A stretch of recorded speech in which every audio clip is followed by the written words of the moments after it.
రైతుల కన్నీళ్ల మీద రాజధాని నిర్మాణం జరగాలని భారతీయ జనతా పార్టీ నాయకత్వం ఆశించట్లేదు.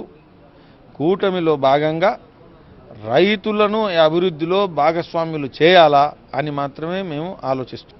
ఆంధ్రప్రదేశ్లో రాజధాని నిర్మాణం ముఖ్యమైనటువంటి అవసరం. రాజధాని నిర్మించాల్సినటువంటి సమయంలో అనేక కారణాల వల్ల కొత్త రాష్ట్రం ఏర్పడ్డప్పుడు రాజధాని కావాలనేటువంటి అవసరము, ప్రజల్లో కోరిక, అది అనుగుణమైనటువంటి స్థలంలో నిర్మించాల్సిన అవసరం కూడా ఉంటుంది. కాబట్టి దానికి అనుగుణంగా ఆలోచిస్తున్నటువంటి సమయంలో అక్కడ ఉండేటువంటి భూముల్లో కొన్నిసార్లు సారవంతమైనటువంటి భూములు తీసుకోవాల్సిన అవసరం వస్తుండొచ్చు. అంతేగాని ఇది పారిశ్రామిక అవసరాల కోసం తీసుకునేటువంటి దాంతో పోల్చలేదు.